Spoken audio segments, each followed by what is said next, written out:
병원에서 막 퇴원해 집으로 돌아왔을 때 몸은 아직 욱신거리고 마음은 휑한데 따뜻한 위로 한마디 대신 시끌벅적한 소음만이 당신을 반긴다면 어떨까요?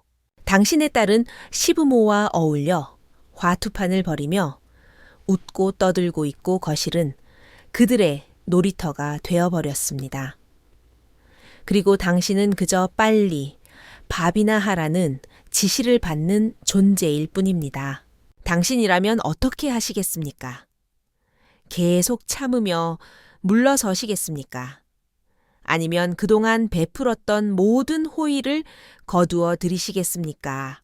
오늘 들려드릴 이야기는 평생을 인내하며 살아온 한 어머니가 어떻게 각성하고 한 걸음씩 자신의 인생 주도권을 되찾게 되었는지 보여주는 이야기입니다. 오늘의 이야기를 시작합니다. 택시 안의 에어컨 바람이 유난히 차갑게 느껴져 나는 앙상하게 드러난 팔에 소름이 돋는 것을 느꼈습니다. 병원에서 딸 지은이가 급하게 챙겨준 빨래를 너무 많이 해 늘어난 얇은 카디건을 무의식적으로 여몄습니다. 병원 특유의 소독약 냄새가 이젠 좀 멀어지는 것 같아 다행이었습니다. 마음씨 좋은 택시 기사님이 백미러로 창백한 제 얼굴을 살피더니 걱정스레 물으셨습니다. 어르신 방금 퇴원하셨나 봐요. 가족들은 마중 안 나왔어요. 나는 억지로 입꼬리를 올려 울음보다 못한 미소를 지어 보였습니다. 애들이 바빠서요. 혼자 가도 괜찮아요. 이 말 평생 몇 번이나 했는지 모르겠습니다. 젊어서부터 늙을 때까지 손주 키워줄 때부터 지금 내 몸 아파 병원 갈 때까지 혼자 해도 괜찮다는 말은 이제 제 입버릇이 되어버린 것 같습니다. 예전에는 기꺼운 마음으로 했지만 지금은 입 밖으로 내뱉을 때마다 가슴 한 구석이 시큰거립니다. 담낭 제거. 수술이 크다면 크고 작다면 작은 수술이지만 그래도 칼을 댄 수술입니다. 의사 선생님은 신신당부하셨지요. 집에 가서 절대 안정 취하고 무리하지 말고 음식도 담백하게 먹으라고요. 주머니 속에 신용카드와 병원비 영수증 뭉치를 만지작거리며 속으로 계산을 해보았습니다. 그나마 실비 보험이 있어 다행이지 아니었으면 비급여 항목들 때문에 수백만 원은 깨졌을 겁니다. 남편과 평생을 아끼고 아껴 서울 변두리에 이 낡은 빌라 한 채 장만하고 딸 하나 키웠습니다. 남은 노후 자금은 내 병원비나 요양비로 써야지 이렇게 허무하게 쓸 돈은 아니었습니다. 익숙한 골목으로 택시가 들어서고 우리 집이 있는 4층짜리 붉은 벽돌 빌라 아래 멈췄습니다. 요금을 치르고 감사의 인사를 건넨 뒤 작은 보스턴백 하나를 들고 한 걸음 한 걸음 힘겹게 계단을 올랐습니다. 엘리베이터 없는 옛날 빌라는 이게 문제입니다. 3층쯤 오르니 이마에 식은땀이 맺히고 배에 수술 자국이 욱신거리기 시작했습니다. 난간을 잡고 거친 숨을 몰아쉬며 생각했습니다. 집에 가면 그래도 편하게 누워 쉴 수 있겠지. 지은이 그 아이가 아무리 철이 없어도 엄마가 방금 퇴원한 환자라는 건 알겠지. 그렇게 생각하며 겨우 4층 현관문 앞에 섰습니다. 문이 살짝 열려 있었습니다. 가슴이 철렁 내려앉기도 전에 문틈 사이로 왁자지껄한 소음이 터져 나왔습니다. 광박이다 멍따. 화투장이 바닥에 짝짝 달라붙는 소리였습니다. 문을 밀고 들어선 저는 현관에 우두커니 서 있고 말았습니다. 거실은 담배 연기로 자욱했고 네 사람이 우리 집에 그 아끼던 원목 식탁을 차지하고 앉아 고스톱을 치고 있었습니다. 바닥에는 과일 껍질과 과자 봉지가 널려 있었고 테이블 위엔 먹다 남은 배달 음식 용기와 음료수 컵이 산처럼 쌓여 있었습니다. 퀴퀴한 담배 냄새와 음식 쉰내가 섞여 역겨운 냄새가 코를 찔렀습니다. 이건 집이 아니라 영락없는 도박하우스였습니다. 인기척을 느꼈는지 폐를 만지작거리던 사위 민호가 고개를 들더니 건성으로 말했습니다. 장모님 오셨어요. 안사돈과 바깥사돈도 그저 힐끔 저를 쳐다보고는 고개만 까딱하고 다시 화투판으로 시선을 돌렸습니다. 오직 제 딸 지은이만이 미간을 찌푸리며 금방 뽑은 패를 바닥에 내동댕이 치듯 던지며 저를 돌아보지도 않고 말했습니다. 엄마 마침 잘 왔다. 얼른 가서 밥 좀 해줘. 우리 다 배고파 죽겠어. 안 그래도 패가 안 붙어서 짜증나는데 맛있는 거 먹고 액땜 좀 하게. 그 말투는 너무나 당연해서 마치 가사도우미에게 지시하는 것 같았습니다. 그 순간 배에 꿰맨 10여 바늘의 상처가 그 말 한마디에 툭 터져버린 것 같은 통증이 느껴져 휘청거렸습니다. 수술을 막 마치고 병원에서 돌아온 엄마에게 언제 퇴원하냐는 전화 한 통 없던 딸입니다. 따뜻한 물 한 잔은커녕 저를 방인 건 난장판이 된 집구석과 밥상 차려라는 말뿐이었습니다. 저는 딸의 뒤통수를 미용실에서 비싸게 주고 볶은 그 세련된 머리카락을 쳐다보며 낯설음을 느꼈습니다. 어릴 적 제 옷자락을 잡고 엄마 아프지 마 하며 울던 그 착한 꼬마는 어디로 간 걸까요? 화투판 건너편에서 안사돈이 호호거리며 말했습니다. 어머, 지은이 말이 맞아요. 사부인 오늘 사부인 손맛 좀 봅시다. 우리 입이 심심하던 참이었어요. 저는 대답하지 않았습니다. 움직이지도 않았습니다. 묵묵히 현관으로 가서 병원 냄새 밴 신발을 벗고 실내화로 갈아 신었습니다. 그리고 작은 가방을 든 채 그 엉망진창인 거실을 가로질러 주방으로 들어갔습니다. 싱크대에는 설거지감이 산더미처럼 쌓여 있었고 기름기 낀 그릇들이 널려 있었습니다.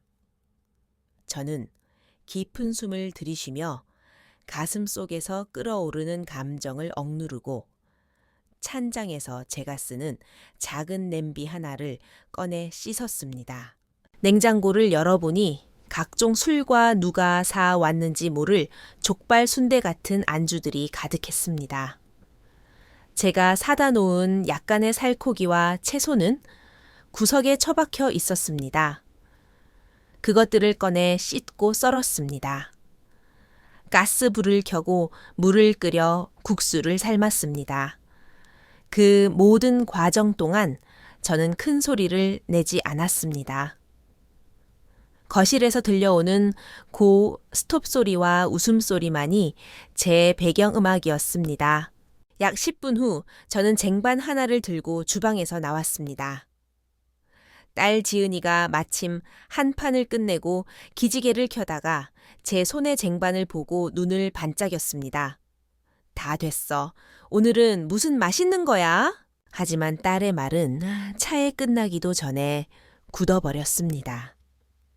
쟁반 위에는 달랑 국수 한 그릇뿐이었으니까요. 맑은 멸치 육수에 채소 몇 조각과 고명을 얹은 잔치국수 한 그릇, 딱 혼자 먹을 양이었습니다. 네, 사람이 당황해서 아니 약간의 분노가 섞인 눈빛으로 쳐다보는 가운데 저는 식탁 한 구석에 앉아 젓가락을 들고 조용히 제 저녁을 먹기 시작했습니다. 천천히 아주 꼭꼭 씹어 먹었습니다. 면발은 부드러웠고 국물은 따뜻하게 위장을 타고 내려가 욱신거리는 상처를 조금이나마 달래주었습니다. 거실은 처음으로 조용해졌습니다. 오직 제가 국수를 후루룩거리는 소리만 들렸습니다. 마지막 국물까지 다 마시고 입을 닦은 뒤 빈 그릇을 들고 다시 주방으로 가서 설거지까지 마쳤습니다. 그릇을 찬장에 넣고 주방을 나와 화투판 쪽은 쳐다보지도 않은 채 제 방으로 들어갔습니다. 문을 닫고 안에서 잠금 장치를 돌렸습니다. 그제야 문 밖에서 딸의 날카로운 목소리가 들려왔습니다. 엄마, 지금 이게 뭐 하는 거야? 저는 차가운 문짝에 등을 기대고 길고 긴 한숨을 토해냈습니다. 드디어 세상이 조용해졌습니다. 그날 밤은 잠을 설쳤습니다. 방문은 소란을 막아주었지만 머릿속의 어지러움은 막지 못했습니다. 거실에서는 한참을 더 떠들다가 결국 피자와 치킨을 시켜 먹는 듯했고 밤늦게서야 시부모들이 돌아가고 집안이 조용해졌습니다. 아무도 제 방문을 두드리지 않았습니다. 차라리 잘된 일이었습니다. 다음 날 아침 일찍 눈이 떠졌습니다. 배의 통증이 예전처럼 벌떡 일어나 아침상을 차릴 수 없음을 상기시켜 주었습니다. 허리를 부여잡고 부엌으로 나가 우유 한 잔을 두고 토스트 한 쪽을 구웠습니다. 거실은 여전히 난장판이었습니다. 어젯밤 시켜 먹은 치킨 상자와 피자 박스가 식탁 위에 널려 있었고 바닥은 기름기로 번들거렸습니다. 미간이 찌푸려졌지만 치우고 싶은 충동을 꾹 눌렀습니다. 박순자, 넌 지금 환자야. 이 집 식모가 아니라고. 간단한 아침을 다 먹었을 때쯤 딸 지은이가 하품을 하며 방에서 나왔습니다. 실크 잠옷 차림에 부시시한 머리 밤새 노라 퉁퉁 부은 얼굴이었습니다. 식탁 위 제빈 컵과 접시 그리고 엉망인 거실을 번갈아 보더니 퉁명스럽게 내뱉었습니다. 엄마 왜 좀 넉넉히 하지 않았어. 나랑 민호 씨 아직 아침도 안 먹었는데. 저는 컵과 접시를 개수대로 가져가 물을 틀며 덤덤하게 말했습니다. 부엌 저기 있다. 먹고 싶으면 알아서 차려 먹어. 나 방금 수술했고 의사가 푹 쉬라고 했어. 절대 무리하지 말라고. 수술이라는 단어에 힘을 주어 말했습니다. 지은이는 예상치 못한 반응에 멈칫하더니 곧 기분이 상한 표정을 지었습니다. 냉장고에서 우유를 꺼내 벌컥벌컥 마시며 날카로운 시선을 제 등에 꽂았습니다. 어제 일 때문에 아직 삐진 거야. 엄마는 밴댕이 소갈딱지처럼. 왜 그래? 시부모님 오랜만에 오셔서 재미 좀 본 건데 그렇게 똥 씹은 표정을 해야겠어. 또 똥 씹은 표정 지은 적 없다. 수돗물을 잠그고 딸을 정면으로 바라보며 말했습니다.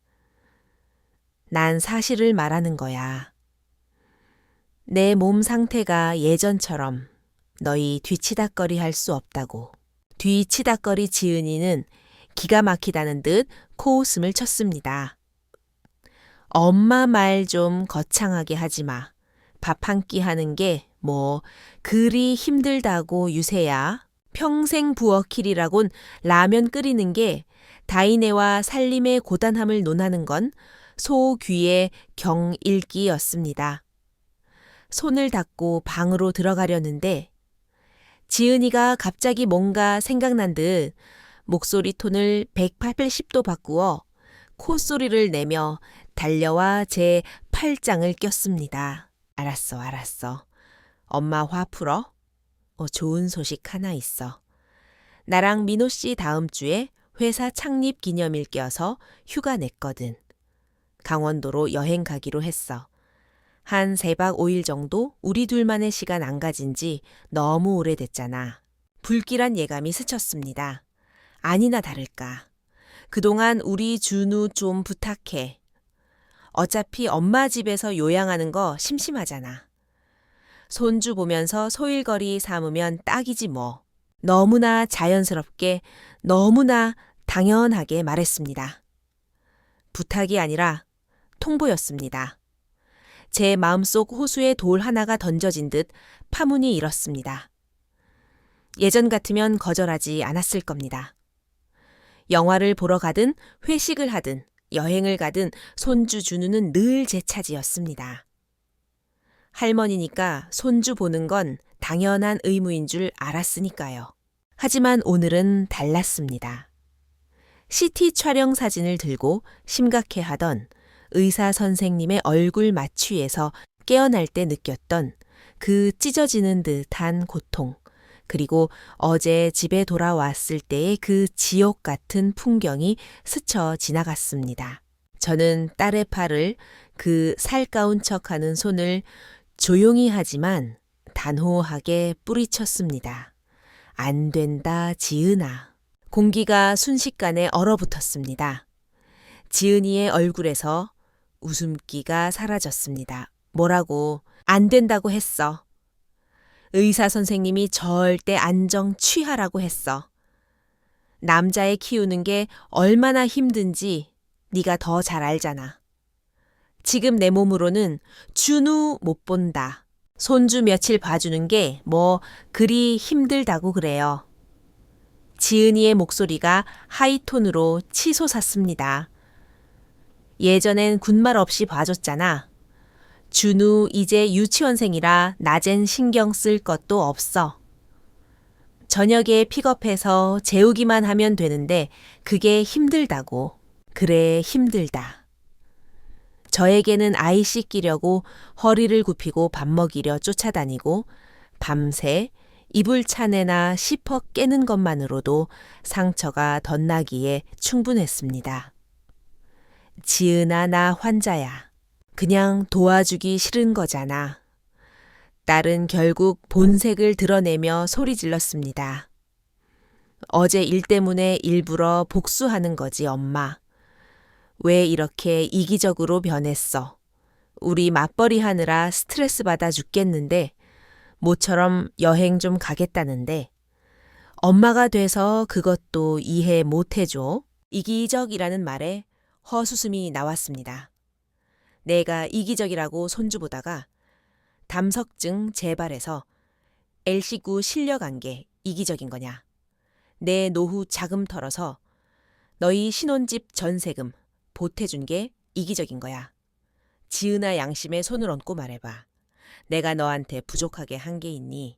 지은이는 말문이 막혔는지 얼굴이 불그락부르락 했습니다. 저는 한숨을 쉬며 어조를 부드럽게 했습니다. 엄마가 삐져서 그러는 거 아니야. 나도 이제 내 몸 챙겨야 해서 그래. 늙고 병들었으니 스스로 돌봐야지 누가 돌봐주겠니? 여행은 다른 방법을 찾아봐라.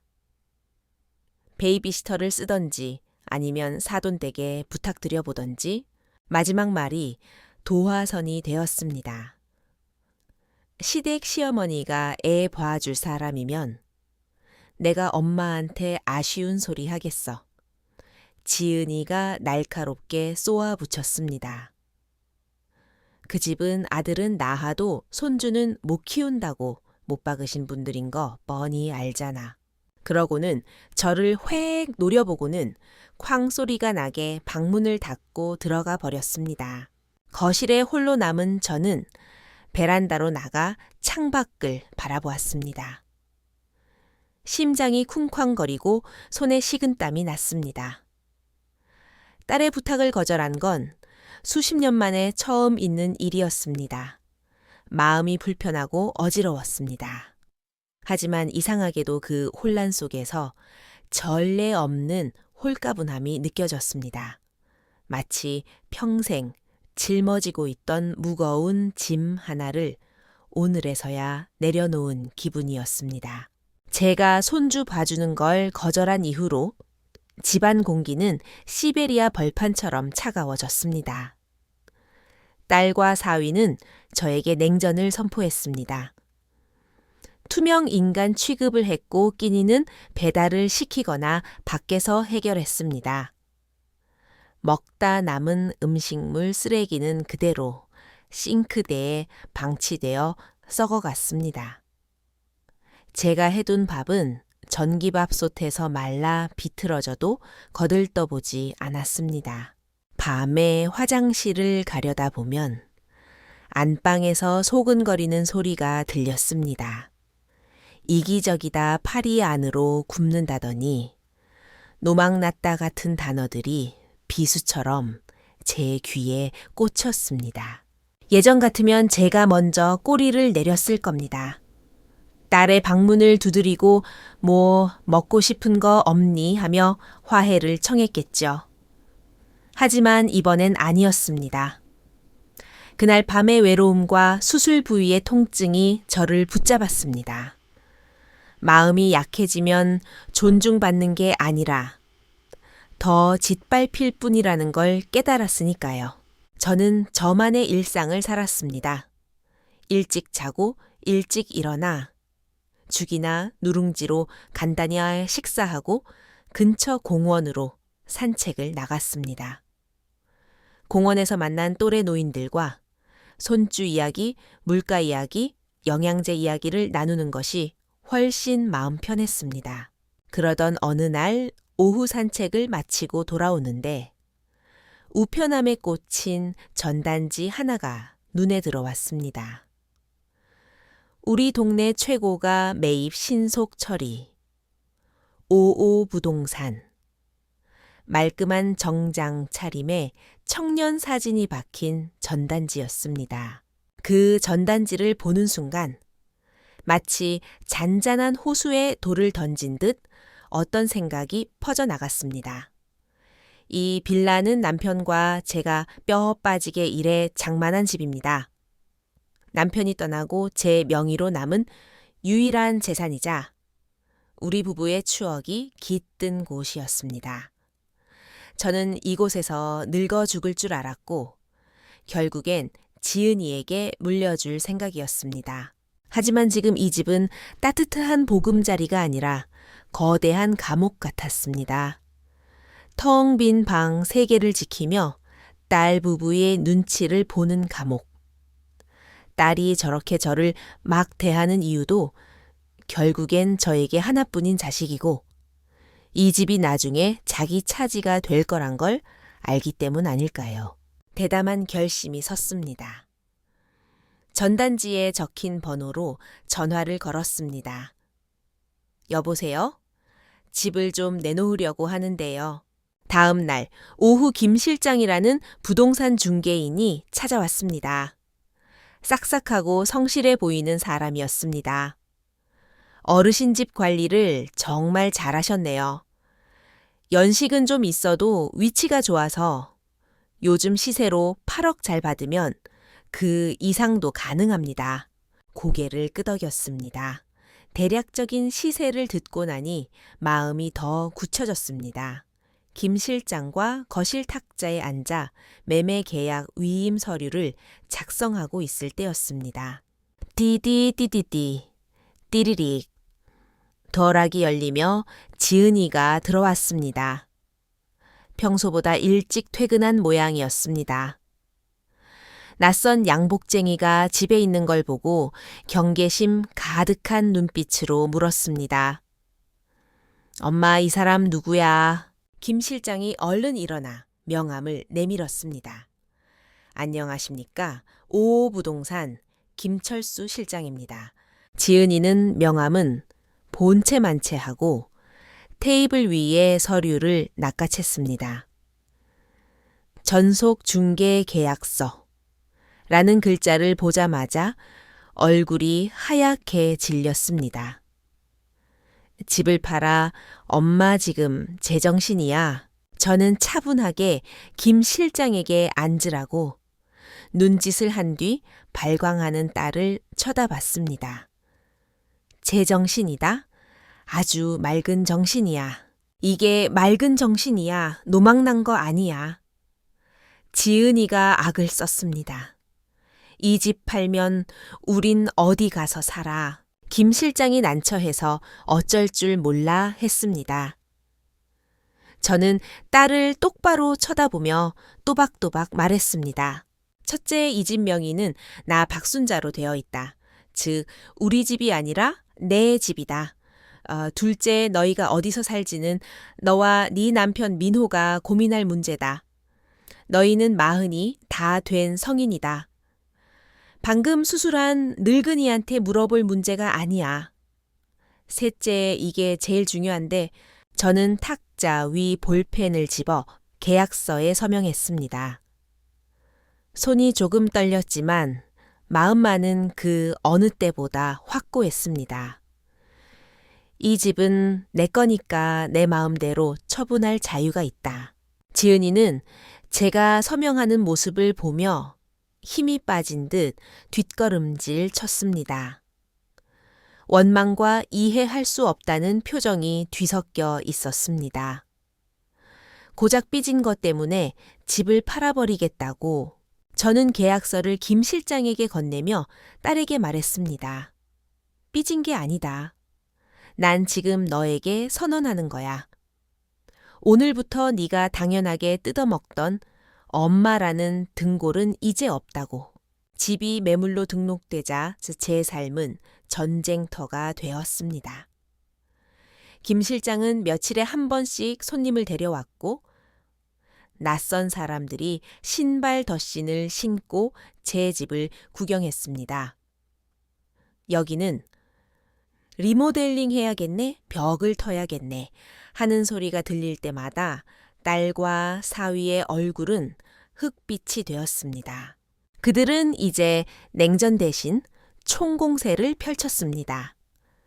제가 집에 있으면 사위 민호는 일부러 거실에서 큰 소리로 통화했습니다. 아, 네. 장모님이 요즘 좀 편찮으셔서요.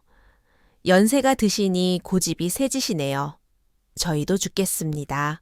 지은이는 집을 더 난장판으로 만들었습니다.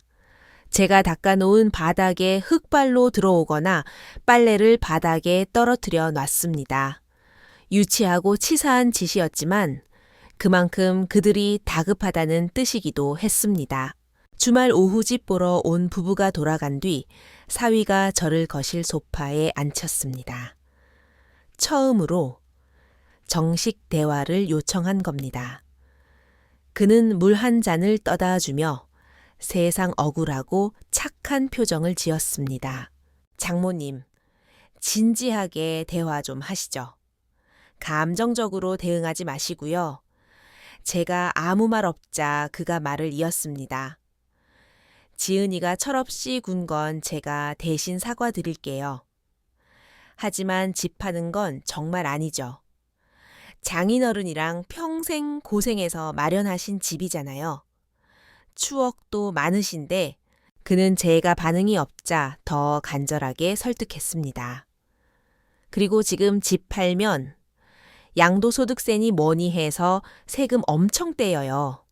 손해라니까요. 게다가 노인네가 큰 목돈 쥐고 있으면 사기꾼들이 꼬여요. 요즘 보이스피싱 얼마나 무서운지 아시잖아요. 다 장모님 걱정돼서 하는 말입니다. 말은 번지르르 했지만 속내는 뻔했습니다. 저희가 이 집에서 사는 게 불편하시면 분가하겠습니다. 하지만 집은 팔지 마세요. 이게 장모님 노후의 최후 보루 아닙니까? 예전에 저였다면 감동했을지도 모릅니다. 하지만 저는 물을 한 모금 마시고 천천히 입을 열었습니다. 민호 자네 말 다 맞네. 집이 내 최후의 보루지. 그래서 내가 그 보루를 확실하게 챙기려는 거야. 네, 부동산으로 깔고 앉아 있으면 뭐하나. 내 집에서 너희 부부 눈치나 보고 식모살이 하는데 그게 무슨 보루야. 난 차라리 이걸 현금으로 바꿔서 은행에 넣고 작은 오피스텔 하나 얻어 나갈 거네. 남은 돈으로 여행 다니고 맛있는 거 사 먹고 살 거야. 그게 진짜 내 노후 보장이지, 집 지키면서. 너희 기분 좋을 때만 밥 얻어먹는 게 보장이 아니란 말일세. 사위의 얼굴에서 가면이 벗겨지는 게 보였습니다. 그는 헛기침을 하며 비릿한 웃음을 흘렸습니다. 결국 저희를 못 믿으시겠다는 거네요. 남보다 못한 취급을 하시니 섭섭합니다. 믿음. 내가 병원에 누워 있을 때 너희는 화투판 벌였지. 내가 퇴원하자마자 보모 노릇 시키려 했지. 민호야, 믿음은 입으로 떠드는 게 아니라 행동으로 보여주는 거란다. 협상은 결렬되었습니다. 그러자 이제는 주변의 공격이 시작되었습니다. 부산에 사는 여동생부터 전화와가 왔습니다. 언니 미쳤어. 집을 판다며 돈 필요하면 말을 하지. 왜 사서 고생이야. 평소 연락도 없던 시동생, 남편의 동생까지 전화를 해왔습니다. 형수님, 가화만사성이라 했습니다. 지은이 하나뿐인 핏줄인데 너무 하신 거 아닙니까? 나중에? 형수님, 영정사진은 누가 듭니까? 전화벨이 울릴 때마다 돌이 날아오는 것 같았습니다. 처음엔 해명했지만 나중엔 그럴 힘도 없어서 전화기를 꺼버렸습니다.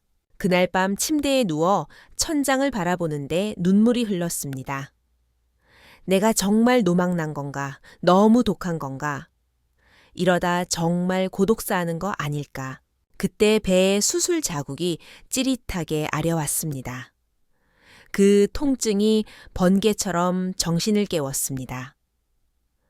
수술 동의서에 내 손으로 사인할 때의 그 막막함, 텅 빈 병실의 정막집에 돌아왔을 때의 그 지옥 같던 소음과 냄새. 그건 꿈이 아니었습니다. 지금 전화해서 나를 비난하는 저 친척들. 내가 아파서 뒹굴 때 물 한 모금 떠준 적 있나요? 없습니다. 그들은 도덕군자인 척 훈수만 둘 뿐 제 인생을 책임져 주지 않습니다. 저는 벌떡 일어나 창문을 열고 밤 공기를 마셨습니다. 이건 내 전쟁이다. 내 인생의 주도권을 되찾는 싸움이야. 절대 물러서지 않겠다. 며칠 뒤 지은이가 방문을 두드렸습니다. 의외였습니다. 소리 지르지도 않고 어색하지만 미소까지 띠고 있었습니다. 엄마, 이번 주 일요일 저녁에 외식해요. 동네 한정식집 예약했어요? 시부모님도 오신대요. 갑자기 우리가 대화가 부족했던 것 같아요. 그래도 가족이잖아요. 밥 먹으면서 좋게 해결해요. 친척들 보기도 부끄럽고 풀이 죽어 부탁하는 모습이 안쓰러워 보일 수도 있었지만 저는 알았습니다. 이건 최후의 만찬이자 함정이라는 것을요. 강경책이 안 통하니 회유책을 쓰는 거겠지요. 좋습니다. 끝을 볼 때가 되었습니다. 그러자 나갈게. 일요일 저녁 저는 곱게 화장하고 옷도 단정히 차려 입었습니다. 그리고 그 전에 은행과 동사무소를 들러 서류를 떼고 남편의 먼 조카이자 이혼 전문 변호사인 현석이에게 전화를 걸어 도움을 요청해 두었습니다. 식당 룸에 들어서니 사돈 식구들과 딸 부부가 비장한 표정으로 앉아 있었습니다. 마치 청문회장 같았습니다. 자리에 앉자마자 바깥 사돈이 헛기침을 하며 입을 열었습니다. 사부인, 오늘 모인 건 다름이 아니라 집 문제 때문입니다. 사부인 마음은 알겠지만 법적으로나 도의적으로나 자식 내쫓는 건 좀 아니지 않습니까? 부양의 의무라는 것도 있고 지은이가 기다렸다는 듯 서류 봉투를 꺼내 테이블에 탁 내려놓았습니다. 엄마, 나도 변호사 알아봤어. 딸의 목소리가 당당했습니다. 민법상 부모는 자녀에게 주거 안정을 제공할 의무가 있어. 지금 집하는 거 유기죄에 해당할 수도 있대. 나 소송할 수도 있어. 사위와 사돈들이 고개를 끄덕이며 거들었습니다. 법을 들먹이며 늙은 엄마를 겁박하려는 수작이었습니다. 그들의 탐욕스러운 얼굴을 보니 오히려 웃음이 나왔습니다. 저도 가방에서 누런 서류 봉투를 꺼내 회전 테이블 위에 올렸습니다. 그리고 하나씩 꺼내 그들 앞으로 돌렸습니다. 첫째, 이건 등기부 등본이다. 소유주는 나 박순자 단독명예. 내 재산 처분권은 나한테 있다. 둘째, 너희가 날 유기죄로 고소하겠다고 그래. 법정에서 보자. 저는 변호사 사무실 로고가 박힌 서류를 딸 앞으로 밀었습니다. 이건 현석이 조카에게 부탁해서 작성한 내용 증명이다. 지난 5년간 너희가 얹혀 살면서 내지 않은 월세 관리비, 생활비, 그리고 내 차 할부금 카드값, 내가 대준 거 다 합치니 2억이 넘더라. 이거 청구 소송 들어갈 거다. 어디 법정 가서 누가 누구 등고를 빼먹었는지 따져보자. 그들의 얼굴이 사색이 되었습니다. 저는 마지막으로 주머니에서 녹음기를 꺼내 재생 버튼을 눌렀습니다. 노인네가 돈 가지고 있으면 사기나 당하지. 사위 목소리. 엄마가 노망났어. 이기적이야. 딸 목소리. 적나라한 목소리가 룸 안에 울려 퍼졌습니다. 사돈들은 얼굴이 벌개져서 헛기침만 해댔고 딸과 사위는 입을 번긋도 못했습니다. 저는 자리에서 일어났습니다. 밥맛 떨어져서 못 먹겠다. 계산은 너희가 해라. 방을 나서기 전 넋이 나간 딸에게 마지막 한마디를 던졌습니다. 지은아 난 널 낳고 길러준 의무 다했다. 오늘부터 내 인생은 네가 책임져라. 식당 문을 나서니 밤 공기가 그토록 상쾌할 수 없었습니다. 가슴 속 응거리가 뻥 뚫리는 기분이었습니다. 그날의 외식 이후 딸 내외는 조용히 집을 나갔습니다. 제가 내민 청구서와 녹음 파일이 효과가 있었겠지요.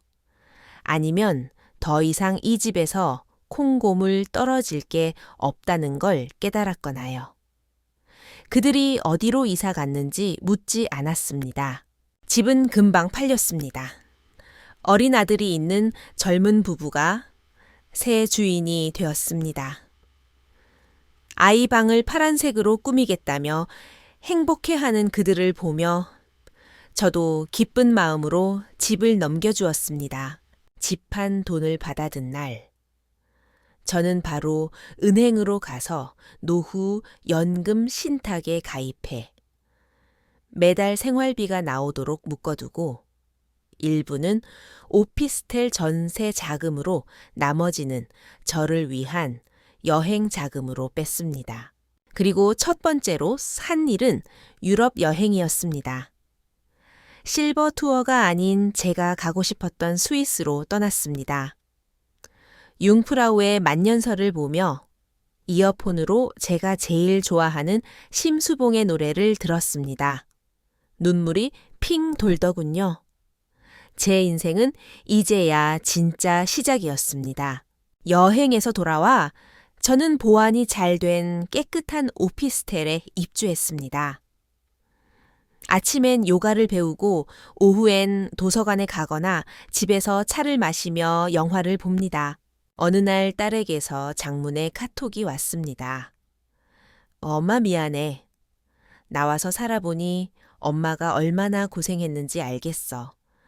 시댁이랑도 사이 안 좋고 우리 다시 합치면 안 될까. 저는 그 메시지를 물끄러미 바라보다가 베란다에 활짝 핀 서양난 사진을 찍어 보냈습니다. 햇살을 받아 눈부시게 빛나는 꽃. 아무 말도 적지 않았습니다.